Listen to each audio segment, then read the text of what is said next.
nisongea na sauti kidogo, inua mkono juu. Ni wangapi wamewahi gari la moshi? Mumeona gari la moshi?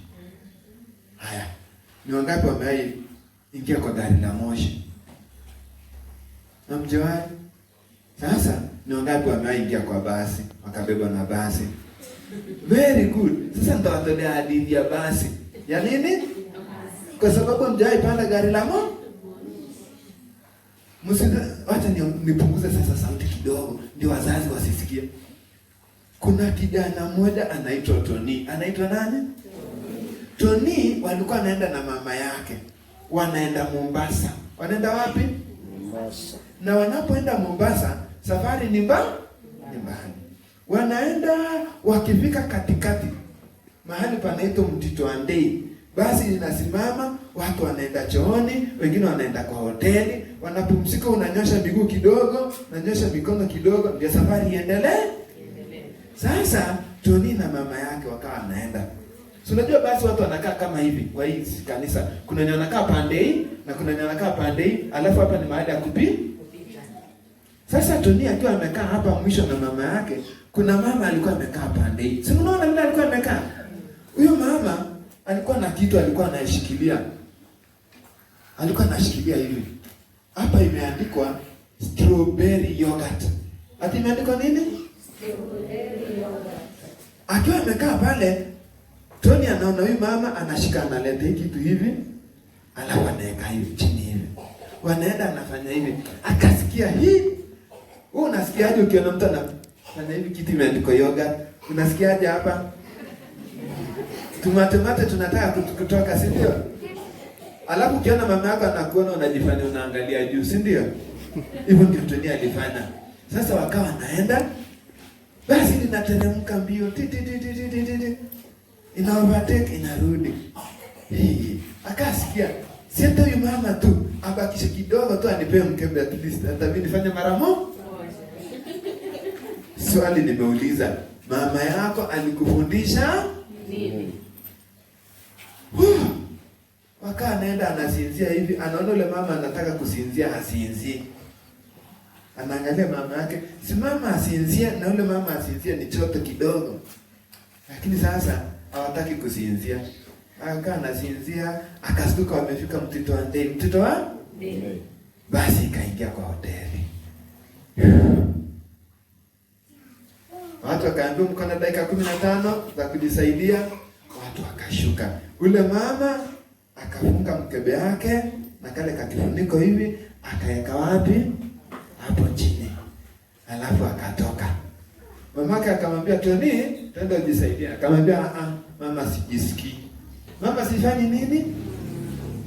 Kwa nini? Unaona ni nini iko pale? Watu wakatoka. Tony akaona watu wametoka. Mama yake ndio huyo chooni, yule mama ndio huyo chooni. Leo ni msema kesho ni Mungu. Ungepiga siku ngapi? Utapiga siku ngapi? Kama ni wewe. Yote na ikiuliza nani alikunywa? Sasa akasema nitapiga siku ngapi? Akaangalia huko na huko. So watu wameenda kujisaidia. Anaona kuna bado kuna wengine wanatoa msikini ili kwa mabaga, wataki kutoka, wanaenda pole pole. Mwishowe. Na unajua mama ya yoga alikuwa wa kwanza kufanya nini? Kutoka. Mwishowe wale watu walikuwa wanatoa vitu kwa mabaga juu ya gari, wakatoka. Tony. Aliamuka haraka ghafla bin. Akanyaka, akakuja kwa kiti yake, akaangalia hakuna kitu, hakuna maneno ya kuangalia hivi na hivi, upige haraka. Akachukua mara moja akachukua na kufunga na kuweka chini. Bahati mbaya kabla hajarudisha upande huu mwingine, mama akaingia mwenye kimke. Ujue sasa amefunga mdomo hivyo.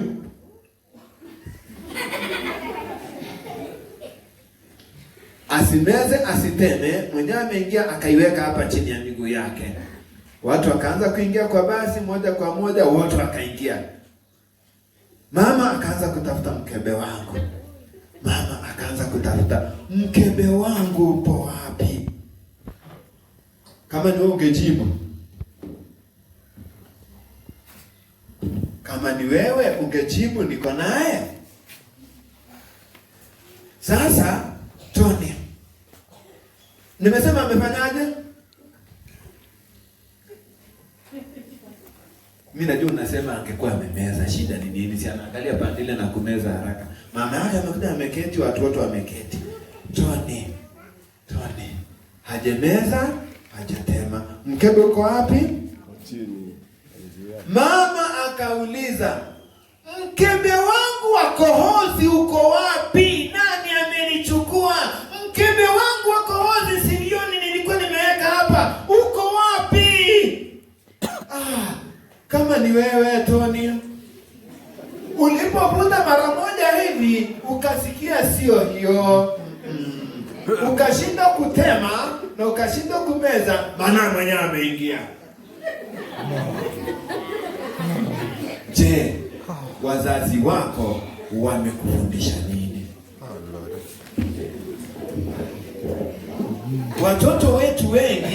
Watoto wetu wengi wameumia, wameenda mashuleni, wamepewa vitu, wamekuwa kivila pale. Wanakula vitu, wanapewa lollipop, wanapewa maswiti ambazo si sweet, si original, ni vitu ambazo zinapotesha. Unapata mtoto wako ambaye alikuwa mzuri, akija nyumbani amemea pembe, amelisha vitu pale. Watoto wetu wanaenda boni pale, wanapewa mkate na uji asubuhi, lakini kuna mtoto mwingine ana supply wengine na chapati moto na haipikwi shuleni na hakuna mwenye anamletea. Anatoa wapi? Bwana Yesu asifiwe. Amen. Watoto wetu wanapewa vitu ambazo si vyakula. Wanavitoa wapi? Wanakula nini? Wanakunywa nini? Kuna mchungaji mmoja nilimpenda sana.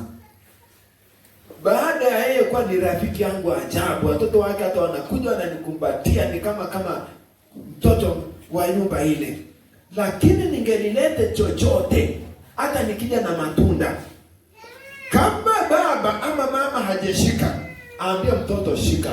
Hata kama vile walikuwa wananijua hivyo yote, hawangeonja. Wacha kuonja. Hata kupokea na kusema tutakuja kupatia baba atupatie, hawangedhubutu. Ilikuwa ni ngojea, mama asipotupatia hatukuli. Je, watoto mnafundishwa nini? Tuombe. Baba, katika jina la Yesu Kristo, tunapoanza mafundisho haya Baba, kwa ajili ya kile ulichotutayarishia, bariki watoto hawa, bariki wazazi hawa, wakawafundisha watoto wao katika kichwa chako na maadili mazuri. Tufundishe nasi familia, kwa jina la Yesu Kristo tunaomba na kuamini. Amen. Fundisho langu ya siku hii ya leo si geni sana. Nataka tukufundisha mambo machache ili Mungu aweze kutubariki. Somo langu la siku hiyo ya siku ya leo linasema kuhani amelala. Kuhani amefanya nini? Kuhani amelala. Fungu letu kuu ambalo tumelisoma ilikuwa ni kitabu cha Mwanzo sura yake ni ya 18 aya ya 19. Niruhusu tunisome hiyo. Ndugu utanisomea mengine. Mwanzo 18 aya yake ya 19.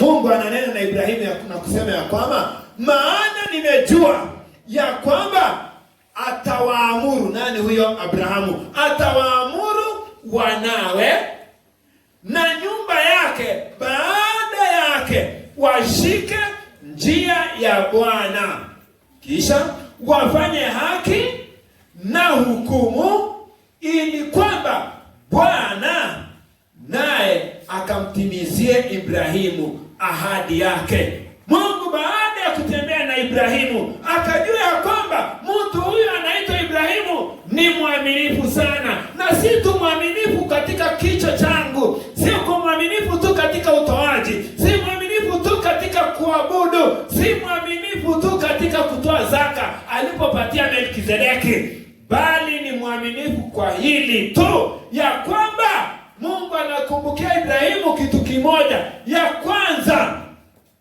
ataamuru wanawe kufuata njia ya Mungu. Jambo la pili, ataamuru nyumba yake kumfuata Bwana. Atafanya Ibrahimu kuwa ndio kuhani mzuri sana katika nyumba yake. Nasema kuhani amelala. Wanaume, wazee tuliopo hapa kanisani, sisi tumefanywa na Mungu kuwa makuhani katika familia zetu. Tumefanywa na Mungu kuweza kuamuru watoto wetu, kuweza kuwatiisha wake zetu na familia nzima, kuanzia mama, kuanzia watoto na maid na houseboy walioko katika nyumba yetu, wamfuate Mungu.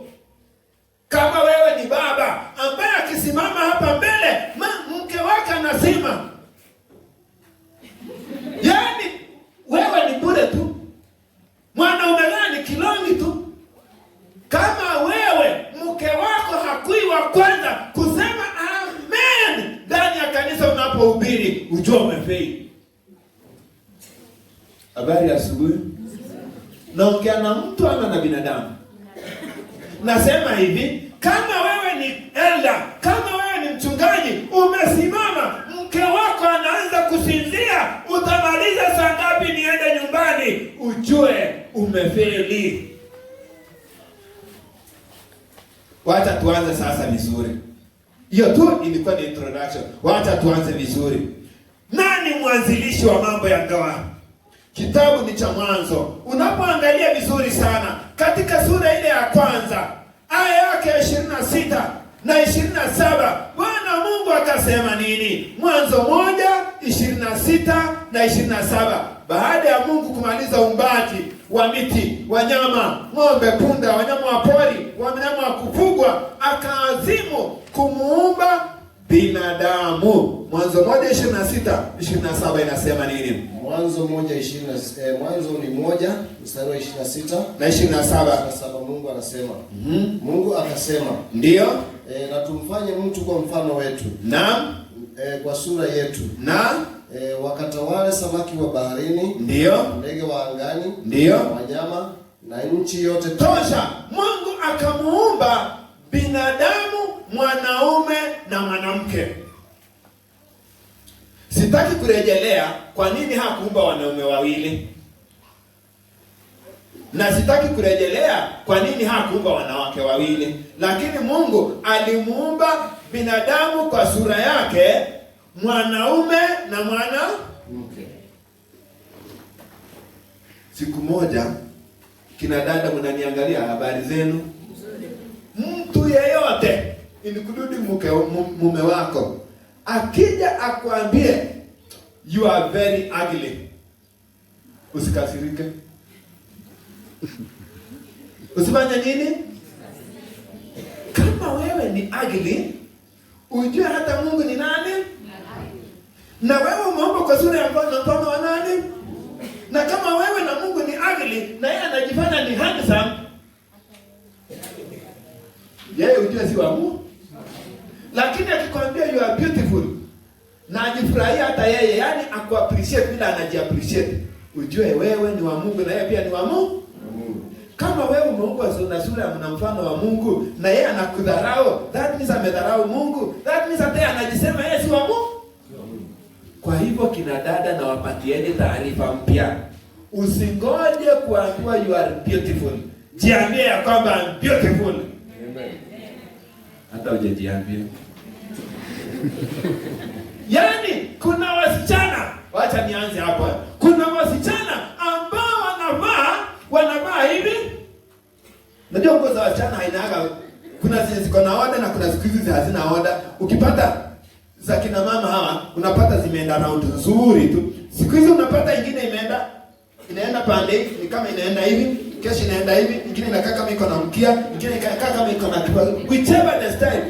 Kusudi akivaa hivyo aambiwe na mtu, Uko smart. Asipoambiwa. Unapata wanakuja vizuri sana, wameweka nywele vizuri hivi. Kina baba ametoka kwa nyumba. Acha nitumie pastor kwa sababu tuko naye hapa. Pastor, nakuuliza hivi.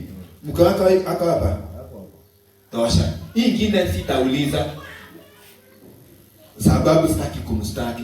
Wewe mke wake, kumbuka kama leo alikwambia ulipotupa vizuri na ukataka kutoka. Kumbuka usinijibu, watu wasisikie, hii ni taaribu nyumba wakikusikia. Jiulize tu wewe peke yako.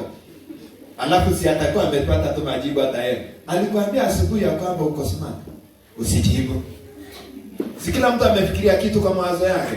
Yaani usingoje kupatiwa taarifa. Taarifa ni hii. Mungu amekuumba kwa sura na mfano wake. Watu wapende wasipende. Bwana Yesu asifiwe.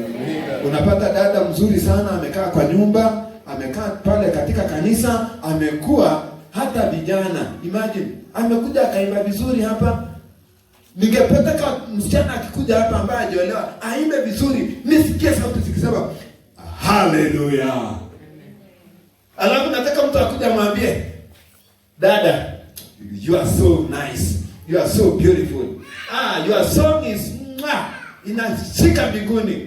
Yaani umeimba mpaka nikasikia karibu nimsalimie Yesu na mkono. Msichana watu amekuja amevaa vizuri, amusikii, amuoni. Amekuja ametengeneza nywele vizuri, mpaka kesha anaenda kuongeza zinaitwa marasta. Ningelikuwa na projector niweke vitu zingine hapa mngeshangaa. Anaenda anaweka vitu zinatoka kuzimu. Hebu niangalie vizuri, zinatoka kuzimu. Ati ndio unaanza kusikia anafanya hivi akiimba. Nakiza kumwambia, "Hey sister, you are beautiful." Si atavaza kishetani kila siku. Wacha zaina ako natural, please. Mwambie umekaa kama Mungu. Wacha tutoke hapo. Kitabu, wacha simniruhusu tu nisome aya hizi. Niseme tu alafu nyinyi muandike, si ndio? Kitabu cha Methali 19:14. Mali, nyumba na mali, mtu hupata kurithi kutoka kwa mzazi, lakini mke mwema hutoka kwa Mungu. Imagine. Nataka tu tuanze mwanzo pale. Ukitaka mke mwema, usitafute mwimbaji. Siku ile atashikwa na homa akose kuimba, utasikia ni kama uko na Beatle. Unajua Beatle?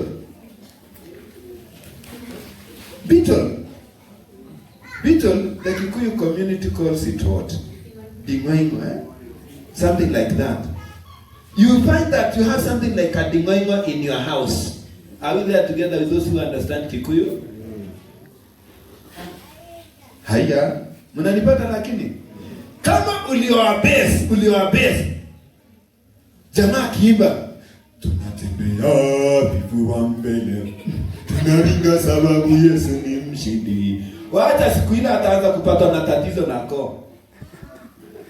Utadhani ni chura. Unaanza kusema hiki kitu ni.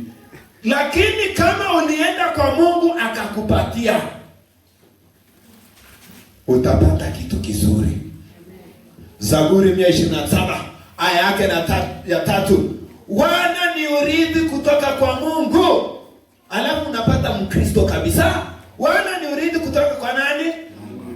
Yaani alafu mtu anasema, sijui hizi mashetani mnanishinda mimi. Hata sijui nilizaa kitu gani. Wewe hujui? Ni kwa sababu shetani amekupumbaza kichwa ndio unasema. Sasa si nini nyinyi wajinga nyinyi? Wewe ndio huyo. Si yao ni wewe. Watoto, ukisikia mzazi akikutukana usiwe na shida, usiwe na stress. Mimi nitaenda kujinyonga. Mamangu aliniambia mimi ni shetani. Waacha ya nini uende ujinyonge? Sema haleluya. Mungu nakushukuru kwa sababu wewe ndio ulinipea kwa hii familia. Sijui hata kwa nini nilizaliwa hii familia. Hawasikia, hawaelewi. Nimeambia nataka fees, sijui nataka tuition, hawaelewi. Hii nyumba I wish ningehama siku moja. Usihame. Uliwekwa hapa na Mungu. Na Mungu hajachoka na wewe. Amina. Huenda alikuweka kwa hiyo familia ili siku moja kijiji kishangae. Ulitoka from a poor background akuweke somewhere. Amen. Babangu alikufa nikiwa mdogo. So hata kuzaliwa kwa wengine kwetu. Nikaja nikalelewa na mamangu. Alikuwa na mali, alikuwa na mpaka plot mahali Nakuru, ikakuja ikaporwa nusu na waporaji. Alipoenda kuuza akapanda kipanda akafanya shughuli, anko yangu ambaye ni dada ndugu yake akamhifadhia pesa zingine na mali zingine. Ilipofika nimeenda kidato cha kwanza, huyo anko yangu, mjombangu mimi, ako na watoto ambao walikataa kusoma. Akachukua fedha akamwambia, pelekea dadangu, shangazi yako, umpatie hizi ni fees asomeshe kijana yake. Jamaa akakuja, badala ya kuja kwetu kule Bomet, akaenda Masaini, akakwenda pesa. Akasema, kwani mimi nilikosa kusoma? Mimi si binadamu, si lazima asome. I struggled from mouth to hand. Nalima mahindi, natoka shuleni nimefukuzwa fees, naenda napika hayo mahindi na yauza, nalete fees. Wakati mwingine naambia headmaster, niruhusu nilete kipande cha fees kwa ni maharage na mahindi. Nikasoma hivyo, nikaenda kwa chuo. At the end of the day, kijiji chote kilikuwa kinajua mimi am very poor background, poor everything. Kiasi ya kwamba hata nyumba yangu mimi niliyokuwa nikiishi ilikuwa ni nusu ni gala. Bwana asifiwe. Mnajua gala store na ni anyasi, nusu ni store, nusu pande ndio yangu. Ni sitting room, ni bedroom, all combined. Sawa sana study room, all combined into one. Saa zingine panya wanaamua, wamechoka kukaa kwa store na wanafukuzana roof, kwa sababu store imegawa na miti hivi wanatokezea hapa, wanafukuzana, wanakuja na kula nguo za zingine na vitabu, wanahama, wanakuja wanaenda. Ukitafuta kitu ukikosa kama nguo ama socks moja umeikosa hapa, enda kwa store, tafuta kwa mahindi utaipata, lakini itakuwa imekuliwa nusu. Sawa sawa? Nikani nasema, kwa nini nilizaliwa katika familia hii? Mungu akaninong'onezea, sijamaliza na wewe. Mamangu akaniambia, kuna Mungu. Nikamuita huyu Mungu, akanisikia, akaniinua kaa kwa hiyo familia. Nikawa katika mazingira hayako yanafurahisha kanisa. Nikaambia kanisa, mimi nitafanya ndoa. Kanisa akaniambia, kwa sababu wewe ni kijana mwaminifu tutakuchangia. Wakanichangia. Hawakutengeneza hata chakula, walisimamisha lori, wakachukua mikate na wakapika soya. Hiyo ndio ilikuwa harusi yangu.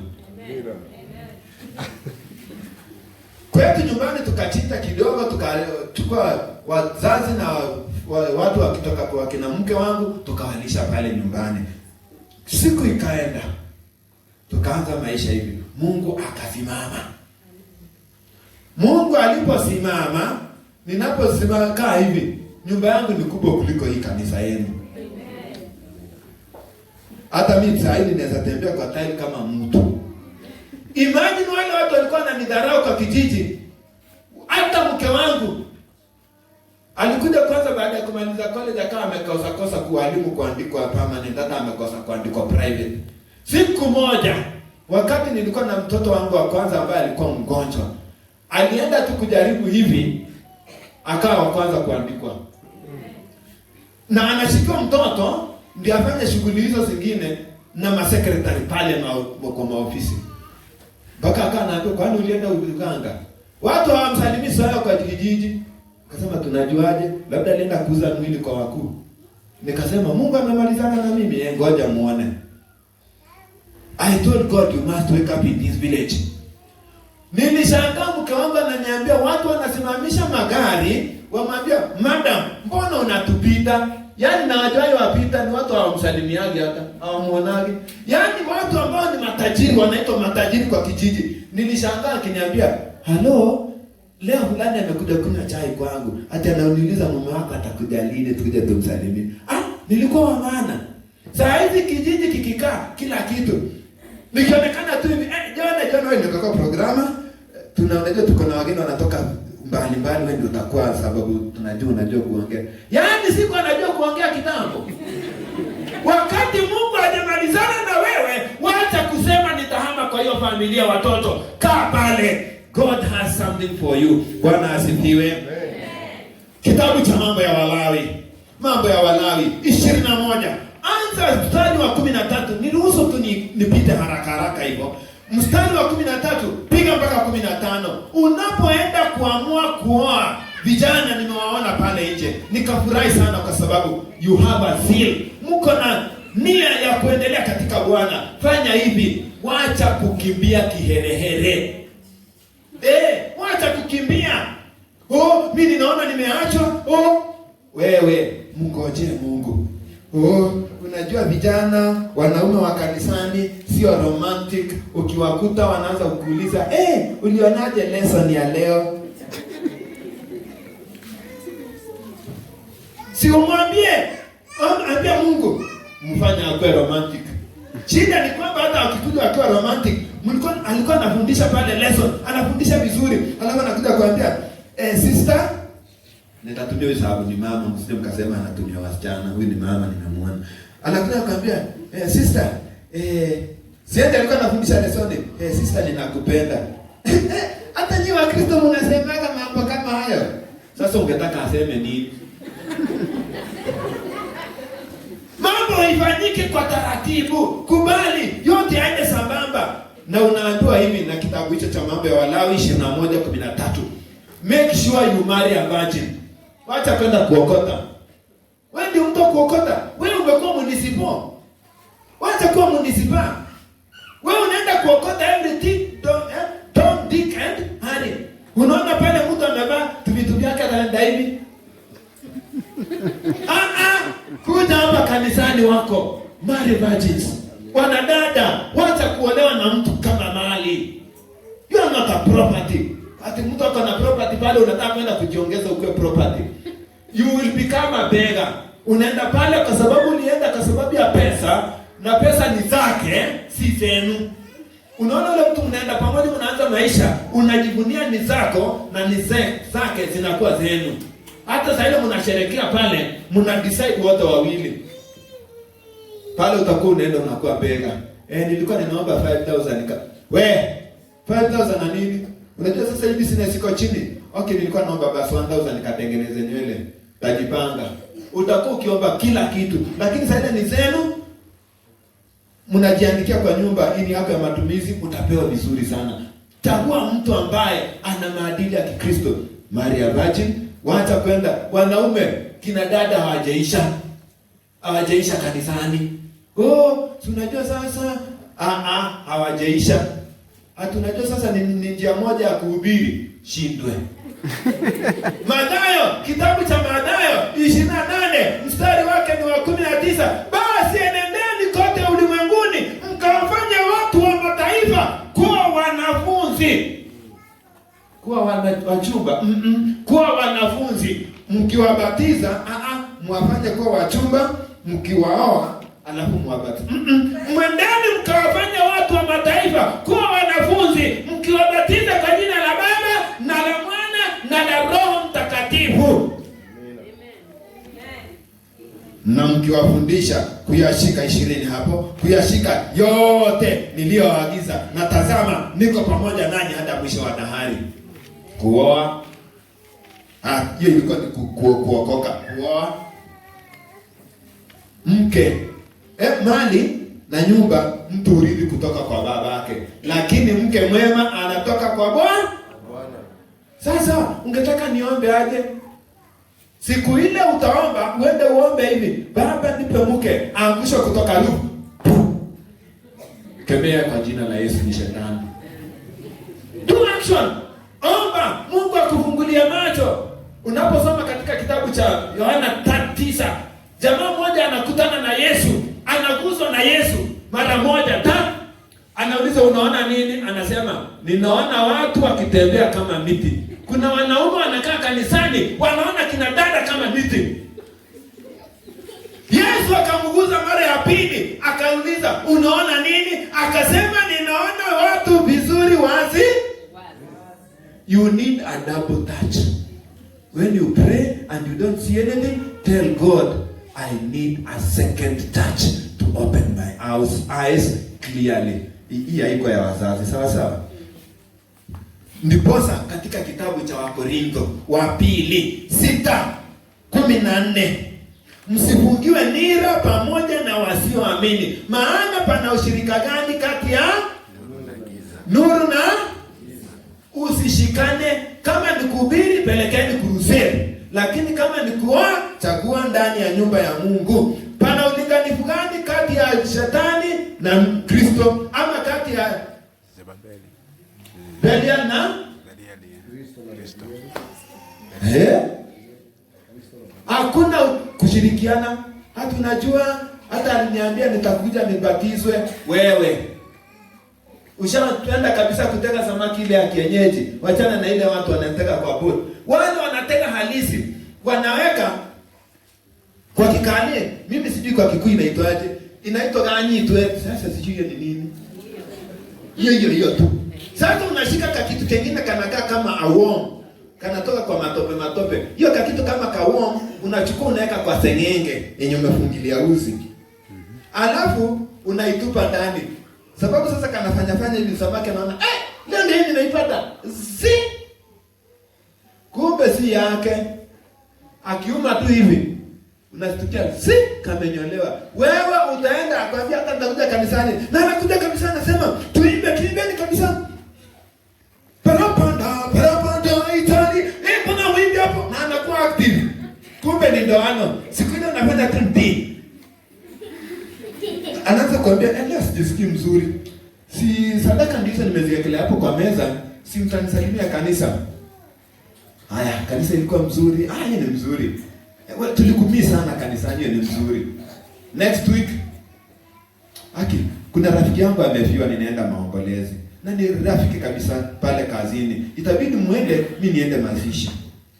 Next time atakwambia, wacha nikwambie ukweli, nilikuja kanisa kukutafuta. Unajua nilipoongea na wewe na nikaona unakubali kigezo kinaacha nizuia nisikuja kanisani, nikaona kitu ambacho kinanizuia nisikuoe, nikuja kanisani, nikaamua kukuja. Si nimekupata? Kwa sababu nimekupata sasa mimi siendi popote. Nilikuja kukutafuta. Unaanza, pastor, njooni mniombee. Tutakuja tukuombee, bata tutakusaidia. Tutakuombea. Akirudi anasema, umeenda kunistaki kwa wazee wenu wa kanisa pastor, nilipigwa, mwanataka kwenda kwetu, njooni mniombee. Amegeuka kwa simba, atageuka tu. Mungu anatumia mbinu za kawaida kukuletea baraka zako. Kwa hivyo usikae na kuomba. Wanafunzi, tunataka leo kupata max. Alafu nataka kuketi, baba, nataka 390 max. Mungu, ulisema tukiamini tunapokea. Napokea sasa alama hizo. Uendi shule unakaa. Upokee. Lakini wacha nikupatie mbinu kwa sababu nimeguzia masomo. Ni wangapi wanafanya darasa la 8 mwaka huu? Nianze na hapo. Ama hakuna darasa la 8? Unajua hii ni CBC, inaweza kosa. Haya. Nataka tu kumtumia mfano. Na mimi si mtabiri, bali ninanena neno la Mungu. Sawa sawa? Ungependa kupata ngapi? Si ile unatarajia. Unajua ile unatarajia, umekuwa ukiona uko 250 to 70, 250 to 70, unasema natarajia 280. Hiyo ndio natarajia. Lakini ungetaka kupata ngapi? Max iko 500, si ndio? Kati ya 500 na mpaka 0 ungependa kupata ngapi dada? 400. Sasa sikiza. Leo tarehe 15. Ni kweli? Leo tarehe 15. Fanya hivi dada. Andika kwa karatasi. Tafuta karatasi, andika max 400, 400 max. Tafuta senote, kama hakuna enda omba kwa duka. Ile mahali unapitia hapo karibu kwa nyumba. Pin hivi 400. Ukisha pin, ambia Mungu, naomba unipe hizi max. Na kisha uclaim hii verse. Andika, wacha asiandike Mark 11:24. Nalo Mark 11:24. Acha nirudia mwisho. Marko 11:24. Na lolote muombalo mkisali, aminini ya kwamba mnapokea. Sio mtapokea, na itakuwa yenu. Whatsoever things you ask in prayer, believe that you have. Not you will. You have received gift them and it will be yours. Dada ndio naongea na yeye. Ukishaandika njoo aya ya pili. Umepandika hapo. Usiombe tena. Ushaamini umepe? Kila siku ukikuja uone alama hivi, piga magoti, ambia Mungu, asante kwa sababu umenipea. Kila siku hata ukienda hivi, urudi hapo uone 400. Thank you God for giving me 400 marks. Enda soma kwa shule, achia Mungu hiyo. Alisema muamini mumepa? Siku ile utapata 400, kuja tangaza hapa mbele mahali nimesimama, ndio hii. Kuja shikia watu hivi, ndio hii 400, nilienda nikaamini na nikafanya. Wengine watafuatia mfano. Nadhani kila mtu amepata example yake hapo, sawa? Wewe katika familia yako ni nini umekuwa ukiomba? Andika hicho kitu, omba leo hii. I wish kungekuwa na mtu angekuwa na notebook aandike kitu anataka. Kuna yule anataka gari bwana. Andika, na usiandike gari, andika kama ni Toyota Premium. Kama ni Cademio kadogo, kama ni Cruiser, andika. Kama ni Cruiser usiandike Cruiser, andika Toyota Land Cruiser. Kama ni V8, V6, V8 andika hapo. Shida ni kwamba mnaomba Mungu. Wacha niwalete kidogo familia ya Mungu. Nataka kuwafundisha kwamba kuna Mungu tunayemwona kama Mungu na kuna Mungu ambaye tunamchukua kama baba. Huyu wa mwisho ndiye namleta kwenu. Huyu tunamchukua kama baba. Kijana wangu, saa hizi wanapojua niko karibu kwenda nyumbani, wananipa orodha na inaishia hapo. Na kitu cha kwanza, wanaponikumbatia mlangoni, wananikumbatia na wanajua of course vitu kama mkate haitakosa. Alafu sasa mababa wana suspect hiki kifurushi ni chetu hichi.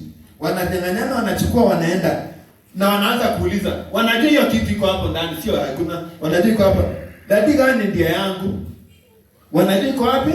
Wewe ukishaenda kwa baba yako, baba, nataka kalamu na raba, nataka kufanya homework. Sawa, naenda sokoni, naenda kukuletea. Unaamini ame? Tena nakimbia, baba, baba ningoje kidogo, baba, naomba niletee kalamu na raba, hata ndio naenda kukuletea. Amepita mbele, baba ngoja kidogo, baba. Itakuaje hiyo? Inatakiwa ukishaambia kitu baba yako, amini. Kuna wamama saa hizi wameteseka katika nyumba zao. Habari njema ndiyo hii. Umetaabika miaka mingi, mzee amekataa kuamini. Naanza na hapo. Mzee amekataa katakata, hata amekataa vitu zingine. Anakupimia pressure ukitaka kuja kanisani. Leo hii kuna tumaini na mwisho unafika. Andika hicho kitu. Ambia Mungu ndio hii. Mshike huyo mwanaume, ambia Mungu ndio huyu, nimekupatia. Ulinipa, nimekupatia. Shughulika. Shida yako mama ni moja. Unataka kusaidiana na Mungu kama politician. Unajua politician wamekuwa akienda sawa. Unajua hata sinaamini Mungu. Mungu alisema, jisaidia atakusaidia. Hiyo sio haya. Mungu alisema, and you shall keep your peace and I'll fight for you. Amen. Amen. Nataka leo watu ambao wanakaa waambie Mungu leo, Mungu, nimeshindwa na mume huyu, shika. Jina ndio hii. Nakupa ushughulike. Akija ni mlevi, anastada, do your part. Si Mungu ampikie. Asirudi mahali ametoka, usinune, unauliza maswali ya tunasema acha nimlipisha. Mama Karo, wacha kufight, why are you fighting? Ujepona kwa sababu umekuwa ukipigana na yeye. Habari njema ndio hii. Wacha kupigana na yeye. Wacha wapigane na Mungu. Ukimwona pale amekuja na makelele, ukimwomba pesa akataa, mwambie mzigo wako Mungu ndio huo. Si lazima upige magoti, si lazima mwambie tu Mungu anakusikiza, ni baba yako. Kuna vitu hata sasa ile nahubiri hivi. Watoto wangu wanajua hakuna kukimbia kanisani. Na najua ukishamaliza kila kitu saa 4, sasa ile wakati wa ile nafasi kidogo ya matangazo ni wasaa ya kuongeza something. Wakishaongeza akuje ni kutulia. Kukiwa na jambo anavunja protocol. Sasa huwezi kuja kuniambia kitu tani mhubiri anasimama pale. Anavunja protocol, anakuja ananiambia dadi nafanya hivi. Akimaliza ndio naendelea. Ananiambia, dadi, nasikia kwenda haja ndogo. Anambia, akikimbia namwambia, narudi haraka. Ndugu na dada, tunaenda. Nishamfanya nini? Mungu anaweza acha business yote akushughulikie wewe peke yako. Amina.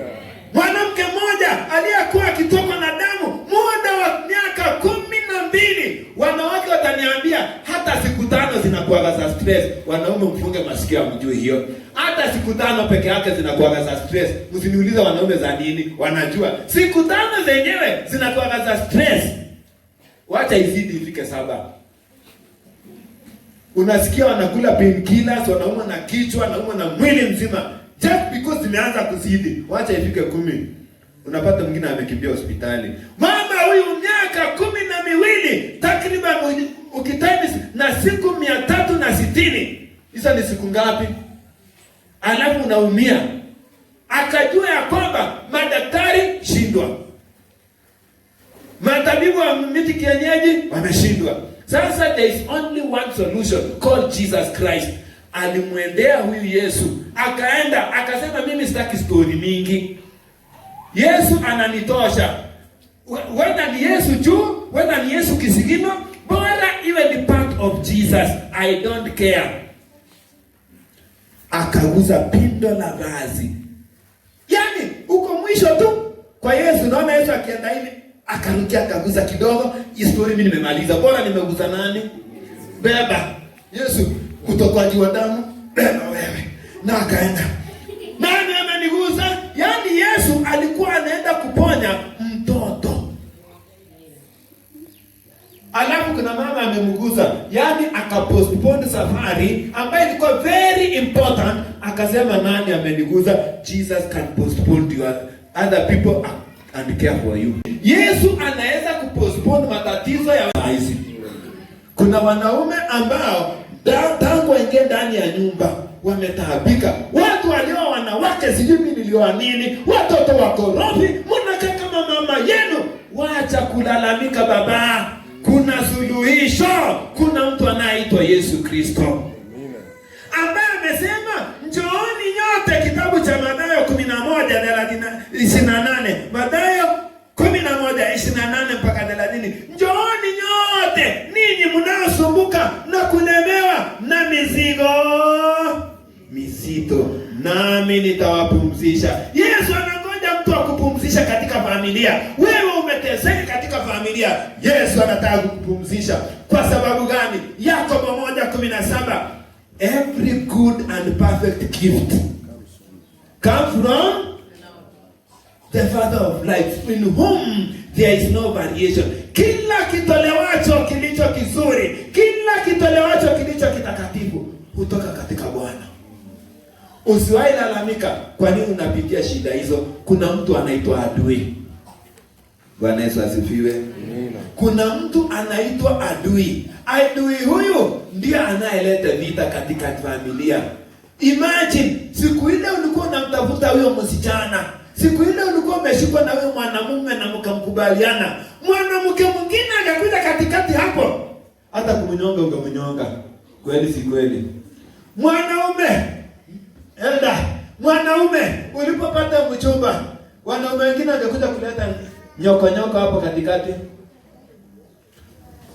Hiyo mtanipata. Nasema hivi, kuna jamaa kule kwetu aliamua ameshindwa na maisha, nataka kujinyonga. Nataka kufanya nini? Na akapanda mti wa blue gum. Unajua mti wa blue gum? Inakuwa size hizi ndio? Inakuwa size gani? Mti wa blue gum juu, jamaa amepanda pale juu. Amefunga kamba kwa shingo na amekalia branch, ameifunga. Watu wamekuja mpiga nduru, wakaja kaambia tafadhali. Sijui nini. Matatizo tutakusaidia. Hata kama nini. Ahadi zote hazikufua dafu. Akasema, mtu adhubutu kupita hiyo kama jani akuje chini ya mti na ruka. Huyo tafadhali, shemeji sijui amekuja, sijui mjomba, sijui nani wamekuja, wamejaribu, chief amekuja. Askari wamekuja. Naruka. Na unajua kitambo upande buluga mwewe na wezi ikata ni mtu mzito. Utatoa jamaa utapata amekufa kitambo huko juu. Watu wakisoma anataka kuruka. Watu wanarudi nyuma. Jamaa mmoja. Jamaa ngapi? Aka anapita. Nini mnafanya? Si jamaa na fulani anataka kujinyonga. Anataka kujinyonga. Nani? Yaani leo umeamua kabisa kunisaidia. Umeamua kabisa kunisaidia kivipi? Atanashika kivipi? Yaani mara mingi nimetamani sana. Ningepata mke wako nioe, ningefurahi sana. Tafadhali fanya hivi. Ruka, hata ninasongea, ruka niko chini ya mti. Ruka ukufe. Niende nioe mke wako, nimemtamani kwa siku nyingi. Ruka niende nimuoe leo. Jamaa, ati nani uchukua? Nachukua mke wako. Jamaa alitoa shingo akatoa kamba. Katini. Na kaanza kufukuza nini? Jamaa akakimbia akamwambia, mumsaidia anataka kuwa mumsaidia nini? Simi natoroka, si jamaa ameacha kujinyonga. Si mko mnataka nini? Nasema hivi, huyo jamaa ameletolewa na nini juu? Ile uko nayo shikilia baba. Ni yako, kuwa naye. Wacha kujinyonga, there is a solution. Yesu yuko, na anaweza mambo yote. Ningependa tusome kitabu cha Yohana 2. Napendezwa na huyu Yesu sana. Yohana 2 aya yake ni ya 20. Samahani, 20. Aya yake ya 2. Kuna mtu mmoja alitangaza harusi kanisani, akaalika watu. Kwa bahati nzuri akaalika Yesu Kristo kwa harusi yake. Vijana, harusi ni ngumu. Harusi ni ngumu. Unaishiwa. Kama hujaalika Yesu kwa harusi yako, utashangaa. Ndoa ndani ndoa ni ngumu. Watu hupigana, wengine hata ukatana. Usipoalika Yesu ndani, utakuwa ni kukatwa. Taarifa mpya. Alika Yesu leo hii. Anza kumwalika kwa harusi yako, kisha ataingia mpaka kwa ndoa ya 2. Yesu akaalikwa harusini. Soma. Haya, Yohana 2:2 inasema hivi. Ndio. Hata divai ilipowa Yesu naye alikuwa amealikwa harusini, ndio, pamoja na wanafunzi wake. Hata divai ilipowatindikia, ndio, mamaye Yesu akamwambia, hawana divai. Yesu akamwambia, ndio, mama, nina nini nawe? Nina nini mimi nawe? Saa yangu haijafika. Saa yangu haijawadia. Mamaye akamwambia, wakiwaambia chochote mfanye, endelea. Akawaambia, watumishi tosha, watajisomea. Chochote atawaambia mfanye. Sasa alipoishiwa, Yesu akaingilia katikati. Choteni maji kwa drum. Wakachota, patia MC akaonja. Watu wanakunywa nzuri fresh juice, ikishamalizika utamu ndio wanaongezaka maji, wanaleta ile dhaifu sababu juice original imeisha. Wewe nawe umeweka original juice hata haijakorogwa na maji, alafu unaileta saa hii tamu hivi. Wewe nawe shida yako nini? Kumbe hawajui kwamba when life is bitter you put Jesus down. Mama mmoja wa Kikwetu akasema ni vizuri kuwa na Yesu. Kama ile dawa ya ile apole ile unaangushiwa hivi. Yaani wakati kama tatizo kanakuja unaangusha ka drop.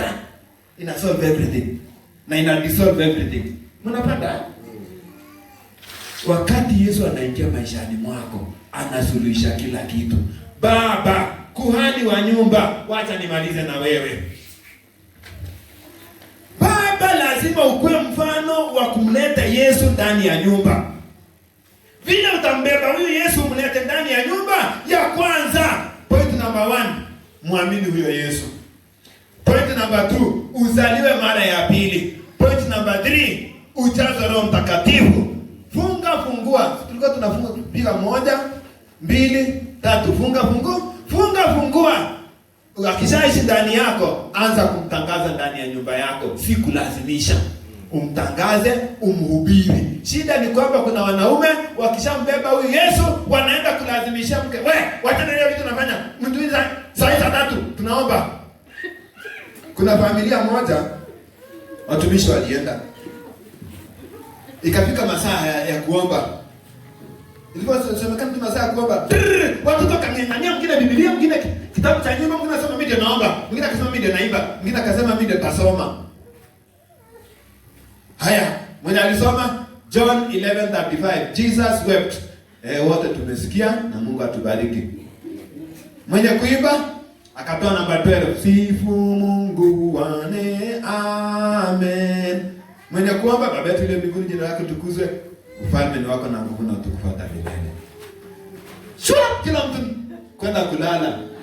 Watumishi wakamuuliza baba, iko shida gani? Mama akajibu, unajua kama wangeruhusu baba yao aendeshe ibada, angetoa a full chapter.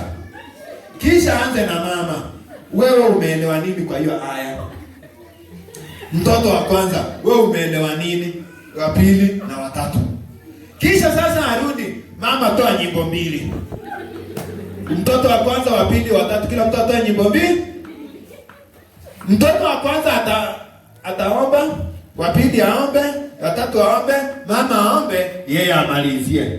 Amalizie aombe mpaka na majirani, mpaka na kanisa, mpaka ya vitu atakayotendeka kesho na kesho kutwa na mtonda na mtondogo. Wazazi, tengeneza ibada iwe very beautiful, very nice. Basta, ibada ambayo mtoto akikaa nyumbani anakuja. Siku nyingine watoto nimewaleta pale boy, mama alikuwa na shughuli. Alikuwa na hii inaitwa jini. Hii unajua wanafunzi. Tulikuwa wanafunzi ile ya kitabu inaitwa CBC ama nini. Sasa siku hizo walimu wote wanapostiwa kwa mashule kwenda ku invigilate ama supervise, I don't know. Sasa watoto nikawa naonekana nao. Mama kurudi. Kuna kitu nilikuwa nimefunza watoto, walikuwa wamesahau kidogo, wakarudi wakakumbuka. Mama akija tu sasa sema ni wakati wa kuomba. Watoto ndio wameruka kila mtu chini magoti. Mama amebaki anambia wewe. Mungu acha kukaa kimadharau. Yaani mpaka mama ndiye anashikiliwa na watoto jinsi ya kuambiwa kwamba kupiga magoti jioni, hata tuombe ingine kawaida. Ikifika jioni hata tunyenyekee. Siku moja huyo kijana wangu mkubwa, huyo si mkubwa, kijana kadogo tu kama haka. Kijana huyo akatoka hapa Voi, akafika nyumbani. Kuna mtoto mmoja, namalizia hiyo sasa. Kuna mtoto mmoja ambaye nimemwadapt kuja kwangu. Ni kijana tu wa darasa la 6. Wanakaa na kijana wangu. Walipofika nyumbani wakasikia mama yake ni mgonjwa. Mke wangu akaniambia ataenda kumwona kesho, ataenda kumwona hajaenda. Kijana wangu akamwambia ni mgonjwa. Kijana twende tuombe. Mama tunaomba ruhusa twende kwa kina kijana tuombe. Mama akamwona. Ndani mtoto naye. Huyu mwingine anakuwa wasande lakini nimemwadapt sasa anaanza kuingiza Ukristo kiasi cha ukweli. Wakaenda. Walipofika kwa ile mama, habari zenu, habari mlirudi, habari hapo, habari ya baba yenu. Haya naye mama ako busy nyumbani. Haya mama kuja kufanya nini watoto? Nimekuja kukuombea. Kadogo. Sasa miaka 7. Atakuniombea, sasa ombe. Na hiyo mama alikuwa amelala chini kabisa, hawezi. Hata anapikiwa na msichana wake, analisha hapo kwa kitanda, hafanyi chochote. Kijana wangu akamwambia tumekuja kukuombea. Sasa si alifundishwa na babake. Kitoto akamaliza. Tumeenda kitoto kwa mlango nyumbani. Tunaomba mama. Hata mnafanya vizuri kuniwakilisha, acha nitaenda kumwona kesho hata mimi. Asubuhi, hiyo ilikuwa jioni saa 11. Asubuhi mtu wa kwanza hodi ni yule mama. Mama fulani umepona? Nilikuwa hata napanga at least hata baadaye nikuja nikuona. Hakuna haja uje, nimejileta. Huyu kijana ndiye nimemfuata. Alikuja akaniombea, immediately alitoka, niliamka kwa kitanda nimepona. We should teach our children to own the God we have, to own him. Nikiwa bado mdogo, mimi ni mwalimu wa unabii. Nilikuwa nasema naweka project ya kwetu, nasema nifundishe pale market ya kwetu. Kijana akiwa bado mdogo, alikuwa anasema tunaenda pale, anakaa anaangalia zile masanamu, alafu kesho anakuja anaimitate, anafunga makamba zake, anasema Nebukadneza. Mamaka anajaribu kuambia utasikia baridi, nikamwambia achana na yeye. Anajua kila anatafuta. Fundisha watoto wetu Mungu tunayemwabudu. Nikimaliza. Nikifanya nini? Kuna wale ambao umepitia changamoto. Nikianza ya kwamba umepitia changamoto.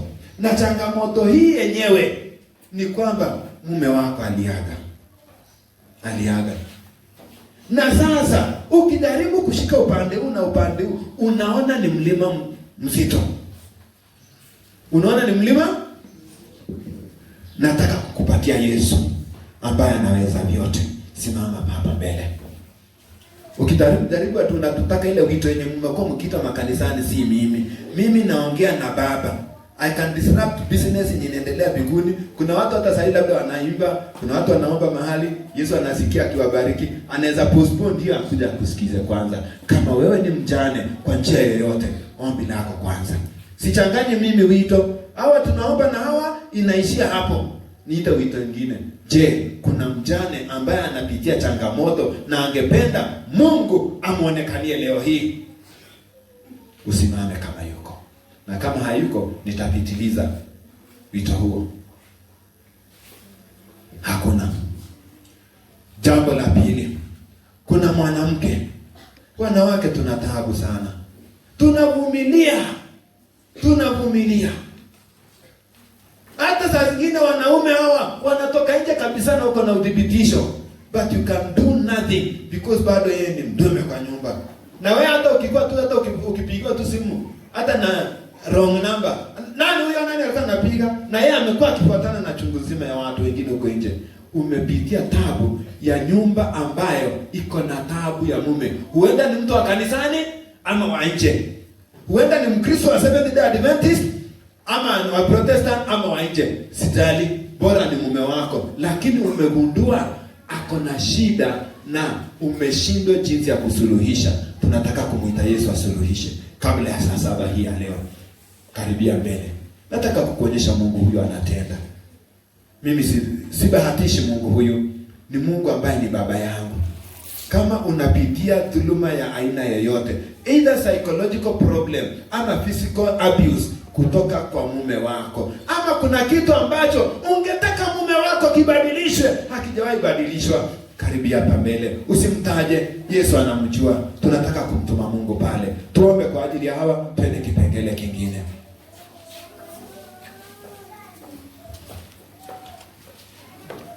Ndugu, nisomee hiyo aya ambayo nilisema. Mark 11:24. Ingie tu, isiwe kwamba nilikuwa ninanukuu kitu ambacho hakijaandikwa. Marko 11:24. Tunapoomba na hawa. Marko 11:24. Inasema nini?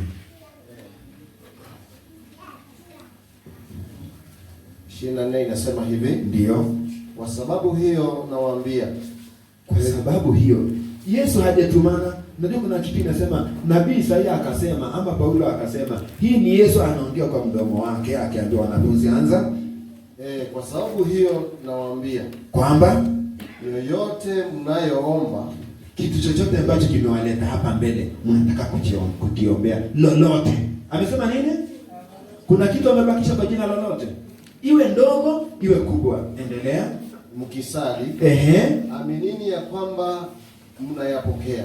Muamini ya kwamba mnafanya nini? Mnayapokea.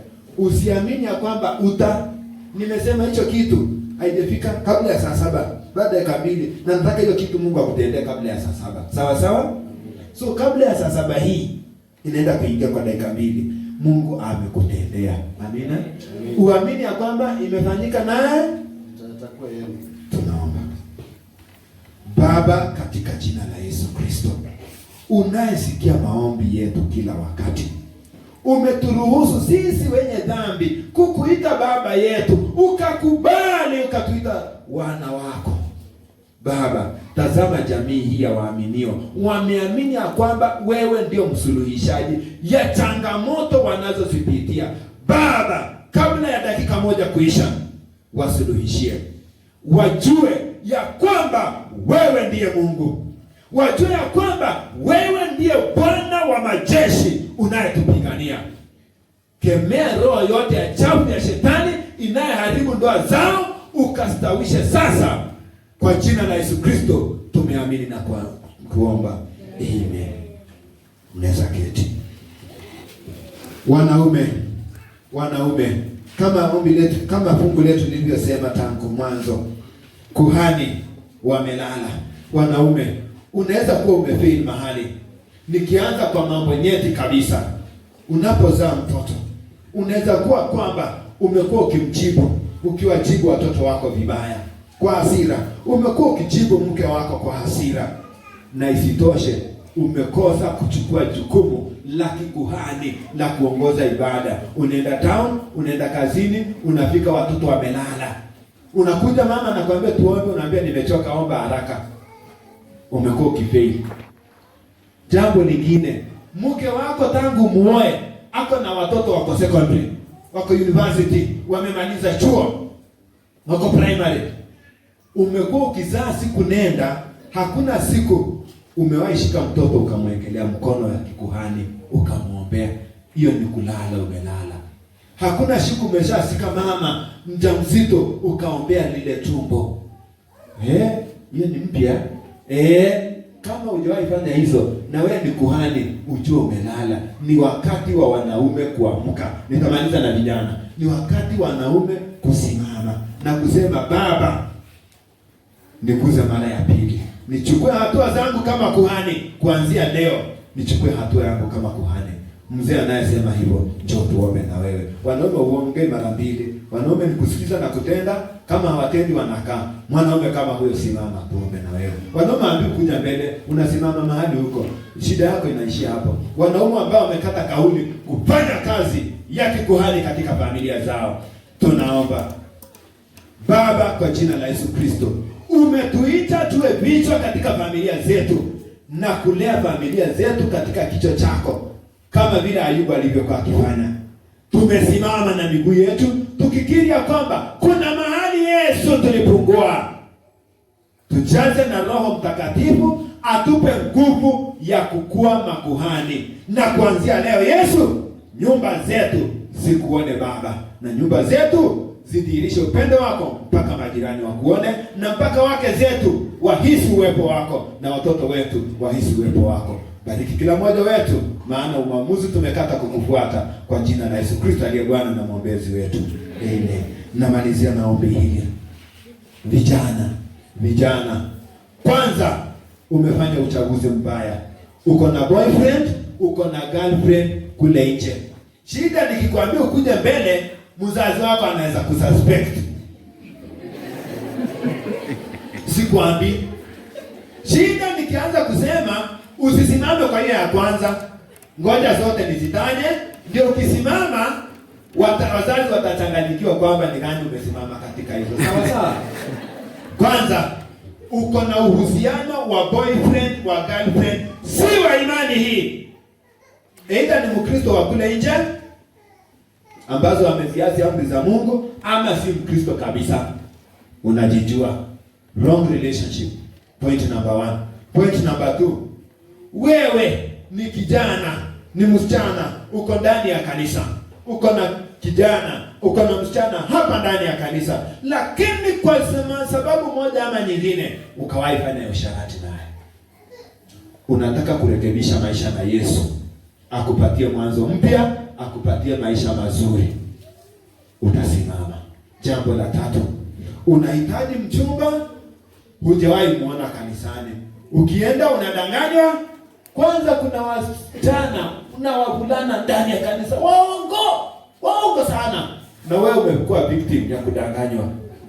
Leo hii Yesu anataka kukupatia mpya, akupatie wake mwenyewe yenye amekuchagua. Mpaka siku ile unampata anakuwa kama ule wangu.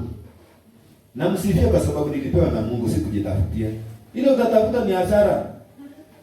Nilipompeleka Boy Central, akasema dada jana habari yako, nikamwambia si nilienda kuambia mke wangu, ambia wewe Jona, na wewe tunakujua ni mtu akupenda matani sana. Sisi tunaona na macho yetu. Mpaka nasema okay, kila mumeamini basi muamini.